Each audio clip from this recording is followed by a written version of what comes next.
right, well, Steph Curry there said there's no panic. We know what we're doing. Whether you think they should be panicked or not, I have to imagine you were at least a little surprised by the outcome last night. You were not, so that was a great question by me. Have you ever spent a couple of off days in L.A.? You think they just want to go back? That's all. Oh, come on. Clay just wanted to go jump back in the Pacific Ocean for a couple days. All right. No. But seriously, if you think about it, A, the Warriors are arrogant. They have holes.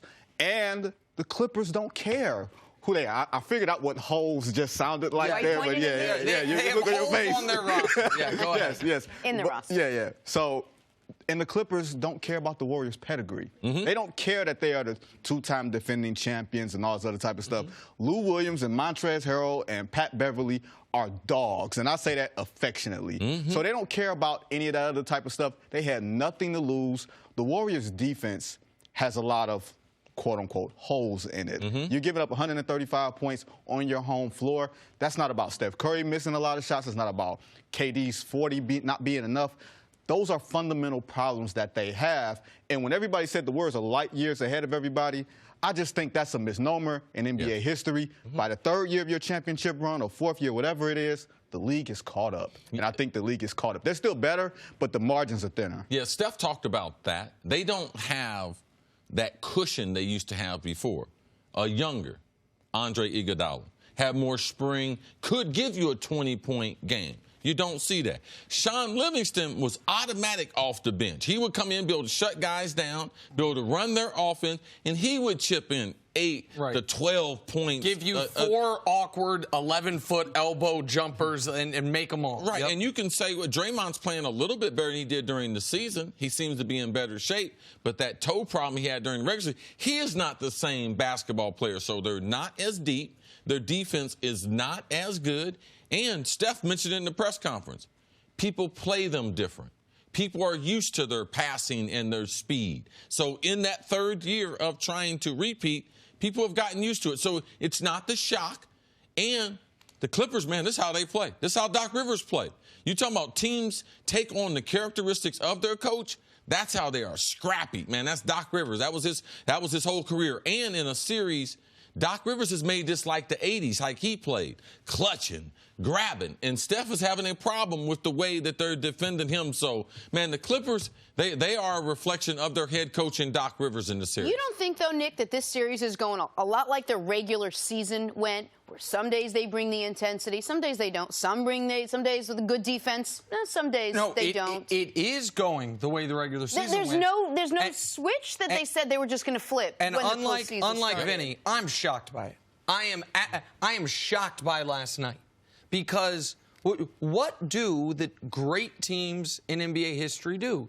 They win those games. Your Pistons that you grew up watching and that went to 3 straight NBA Finals, won 2 championships. Man, a closeout Game 5 in the first round at home against an overmatched opponent. Give me a break. You win these games. And the Warriors, since Kerr has been there, they always win these games. We can count. We know off the top of your head their home playoff losses prior to this year. The grit and grind Grizzlies stole one. Remember when we thought, oh, man, Tony Allen and they might win that series, and then the Warriors blitzed them 3 straight. KD and Russ stole Game 1 the year they ended up going up 3-1. The Rockets took Game 4 from them last year en route to tying the series and then going up 3-2 in the next game.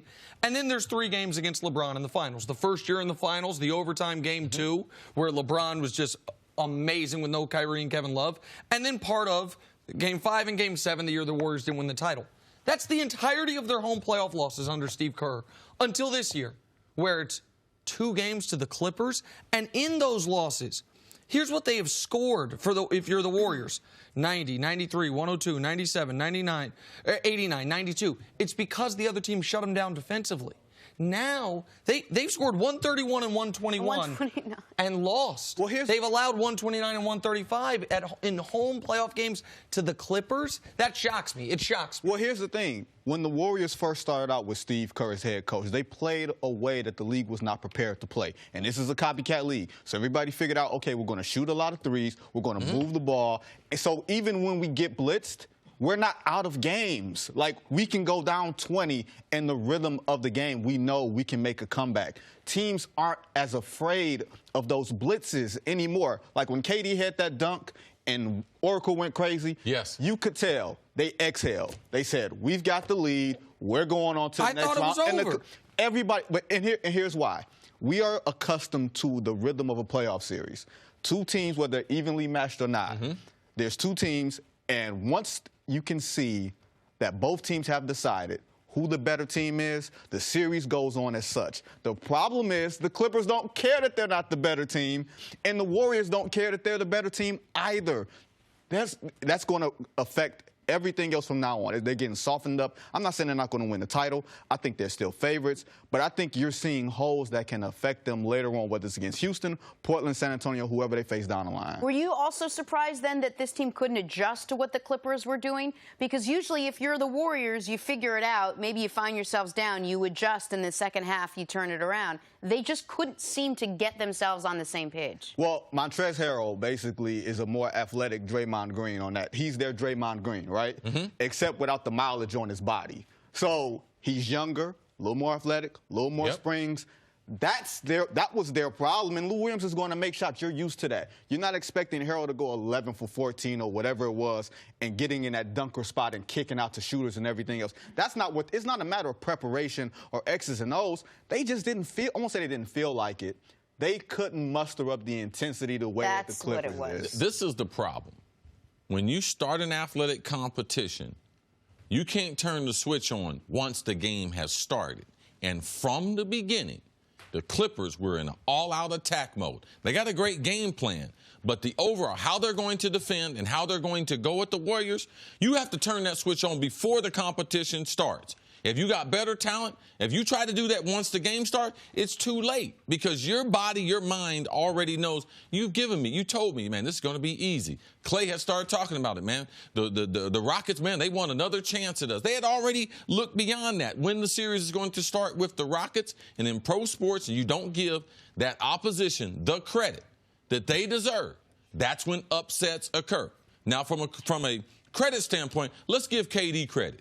Because he was the only one that had a championship mindset. Extraordinary. Played over 40 minutes, was amazing offensively, played hard on the defensive end. KD was ready to play last night. The rest of the Warriors weren't. Man, you tell me that KD's going to go for 45 and the Warriors are going to turn the ball over 8 times. Not only do they win, they cover the 15 with ease. It's not like Steph and Clay combined for 46, so that's slightly below what their averages on the season are, but not drastically below. So Steph, KD, and Clay combined for 91 points, and they don't have a turnover problem, and they lose. That is a team that is unable right now to flip a switch defensively, and that's a concern. And also, folks aren't scared of Oracle anymore. And that has been an enormous edge for them. They weren't scared of it during the regular season, and the Clippers haven't been scared of it during this playoffs. Thanks for watching. Subscribe here to get the latest from the show. Also, be sure to check out more of the best clips from First Things First, or go watch a few segments from our other shows on FS1.